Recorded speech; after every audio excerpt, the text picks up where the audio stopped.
Une nouvelle amie réalisée par François Ozon. Bonjour François. Bonjour. Merci d'être avec nous. Merci de m'avoir invité. C'est un plaisir de vous recevoir dans les studios avec Romain Duris. Bonjour Romain. Bonsoir, bonjour. Vous êtes dans la peau de David qui, suite au décès de sa femme, s'occupe seul de son bébé. Et ce fameux David se découvre un fantasme, celui de s'habiller en femme. Il devient Virginia. Ne dis rien à personne, que ça reste entre nous.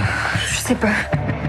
François Ozon, qui est Claire, interprétée par Anaïs de Moustier? Alors Claire est une jeune femme qui a une meilleure amie qui s'appelle Laura, qu'elle connaît depuis son enfance, qui est vraiment sa meilleure amie. Et elle a vécu toute sa vie un peu dans l'ombre de cette jeune femme qui est très belle, qui est blonde, qui s'est mariée la première. Après, Claire l'a suivie. Claire a suivi un peu la vie de sa meilleure amie dans son ombre. Et il se trouve que Claire va mourir très jeune après avoir donné naissance à un enfant. Et elle promet, avant la mort de son amie, de prendre soin du bébé, dont elle est la marraine, et surtout du mari de Laura, qui est interprété par Romain Duris. Et donc, elle va découvrir que le mari de son amie qui est morte fait des choses un peu spéciales. Et là, le film commence vraiment. Elle découvre que le mari s'habille en femme. T'es malade, David. Je peux pas passer à côté de ma vie, Claire. C'est en moi. Ça pourra pas durer, David. C'est une folie. Je sais. T'es un pervers. Il faut arrêter. Romain Duris, quel est l'élément déclencheur? Ça part d'un tissu et d'une odeur. Il a senti que le bébé était plus apaisé quand il l'avait avec lui, quand il y avait un tissu qui rappelait la maman qui n'est plus là. Donc ça part de ça, puis d'un coup il met un chemisier, il s'habille en femme, et après s'ensuit une nouvelle histoire d'amitié entre lui et Claire, Anaïs de Moustier.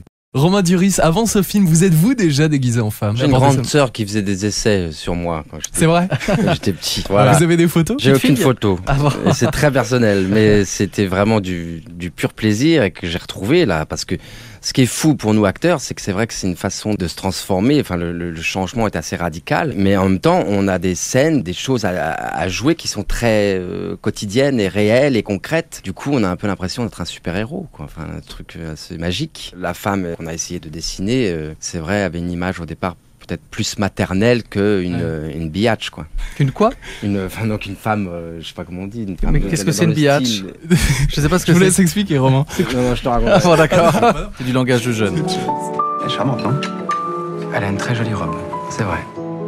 François Ozon, comment se sont passés les castings? Vous avez tout de suite imaginé Romain Duris en Très femme? vite, parce que j'avais lu une interview dans laquelle il disait qu'il rêvait de jouer le rôle d'une femme. Et puis je l'avais vu dans un film de Christophe Honoré qui s'appelle 17 fois Cécile Cassard, où il chantait la chanson de Lola dans le film de Demi. Donc j'avais vu qu'il avait déjà cette aisance et ce côté ludique, parce que moi je voulais quelque chose de ludique par rapport au personnage. Je voulais pas tomber dans un truc trop dramatique. Et donc il fallait que l'acteur soit à l'aise et que l'acteur prenne du plaisir pour pouvoir faire partager au spectateur ce plaisir. Et très vite, quand on a fait les essais avec Romain, ça m'est apparu comme une évidence.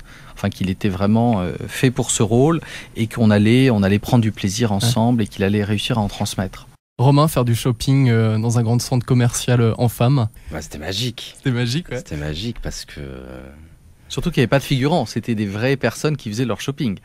Et beaucoup de gens d'ailleurs n'ont pas reconnu Romain. C'était des vraies personnes. Ben oui, et Ouais. dans la boîte de nuit aussi, les gens, on a tourné une dizaine d'heures dans ce lieu, et je crois que les gens, au bout de 6 heures, ont reconnu que c'était Romain Duris. Vous aviez des lunettes, on voit dans le film, vous avez souvent des lunettes, mais quand Dans vous la boîte les de nuit, enlevez, non. La Dans boîte de nuit, non. non. Et personne vous a reconnu sur le coup. Personne s'est Non, dit... mais c'était assez bien, enfin on avait bien travaillé, Ah oui. justement on avait cette preuve-là très concrète. Comment vous dire, moi j'étais bien en femme, hein. J'avais du mal à la fin de la journée d'enlever tous les artifices. Et d'ailleurs je gardais souvent le rouge aux ongles parce que je trouvais que c'était... Enfin voilà, il y avait quelque chose qui me manquait. Pourquoi tu m'appelles? J'ai besoin de te revoir. J'ai regardé une interview qui a été faite il y a quelques semaines maintenant de Raphaël Personnaz qui joue aussi dans ce film, qui disait on n'en sort pas indemne. Bah c'est le but. Enfin, moi, ce que j'aime au cinéma, c'est sortir différent après avoir vu un film. Alors, des fois, on va voir des films, on les a tout de suite oubliés, on a pris du plaisir sur le moment. Et puis, il y a des films qui vous travaillent, qui vous posent des questions, qui vous interrogent, qui vous donnent envie des fois de changer des choses dans votre vie, d'avoir un point de vue différent sur des choses auxquelles vous n'avez pas pensé. Vous posez des questions. Je pense que le film fait ce travail. Si le spectateur s'abandonne, je pense qu'effectivement c'est un film qui peut toucher les gens profondément. Enfin, nous on l'a fait dans cet esprit. Même en le regardant pour la première fois, Romain Duris, ça vous a touché aussi? Oui, ça m'a touché. Enfin, pour nous comédiens, c'est toujours difficile de voir le film la première fois parce qu'on on regarde la cuisine du montage qu'ils ont fait en cachette. On s'aperçoit parfois de scènes qui sont pas dans le même ordre que dans le scénario, ou des choses qui ont disparu ou raccourcies. Enfin bref, il y a 4000 trucs. Donc c'est vrai que c'est pas la première projection où j'ai bien vu le film. Par contre, la troisième en général, la deuxième se passe pas mal, et la troisième, d'un coup, on est déjà plus. Et puis la troisième, tu l'as vu avec du public. C'était à Saint-Sébastien, je pense. Donc c'est bien quand on voit les réactions du public. Donc voilà, j'ai réussi à être touché, bien sûr. Mais ça n'arrive pas sur tous les films. Donc. Là, ça a marché sur vous, ça a marché sur nous aussi. aussi. Un très gros succès. C'est ce qu'on souhaite vraiment. Une nouvelle amie de François Ozon. Elle est charmante, non? Elle a une très jolie robe, c'est vrai. Chaque film a un long processus. Il y a notamment l'écriture du scénario, les castings, le tournage. Il y a le montage ensuite, les avant-premières, la sortie. Quelle période préférez-vous, Romain Duris? Moi, je préfère le tournage, c'est clair. Moi, je préfère ce qui se passe après le action, où d'un coup, tout ce qu'on a pensé, imaginé, travaillé, se matérialise, devient concret, réel, et où il y a un vrai rapport avec les autres acteurs et le metteur en scène, et où là, il y a un processus de création et de jouer avec la vie, quoi. C'est clair que c'est le bonheur, il est là. Parce qu'après, c'est très compliqué, je pense, pour un acteur, d'avoir du plaisir dans les autres moments. Est-ce que c'est d'un coup quand une salle va dire va rire ou va applaudir? Mais on peut se dire que là, ça dépend d'une humeur. Je sais pas, il y a 1000 parano à avoir, 1000 doutes à avoir. Je préfère vraiment les doutes de l'instant quand on est dedans et quand on joue un texte. Et après le tournage, vous êtes pressé de voir le film? Non, je suis pas pressé qu'ils bâclent les montages. je préfère qu'ils prennent leur temps. Non, je suis pas pressé, mais déjà, vous voyez, déjà attendre un produit final d'une vérité qu'on a cherché à avoir sur des moments, c'est déjà bizarre comme processus, quoi. Donc non, moi, peut-être que ça veut dire que je suis quelqu'un de très spontané, mais c'est clair que j'aime l'instant, quoi. Il y a des petits projets pour la suite, François? Il y a déjà des petites idées? J'ai des idées, mais rien de précis encore. Des idées du genre? Je veux pas vous les dire, parce que moi-même, je me suis pas encore décidé. J'avais un projet qui est tombé à l'eau parce que j'ai eu un problème de droit d'un livre.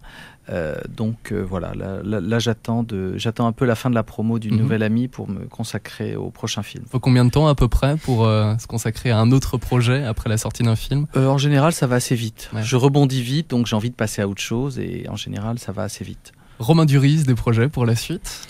Ouais, je fais un premier film d'un nouveau réalisateur qui s'appelle Emmanuel Courcol, qui était scénariste et qui fait un film sur l'après-guerre de 14-18.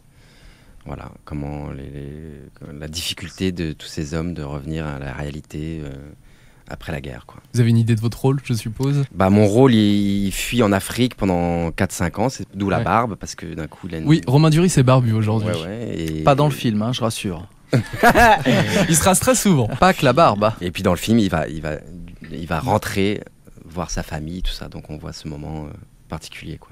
On suit ça de très très près. Merci beaucoup d'être passé dans les studios d'It West. Merci. C'est un plaisir et une grande fierté de vous recevoir. François Ozon, Romain Duris. À très bientôt. Merci, Salut, merci. À bientôt.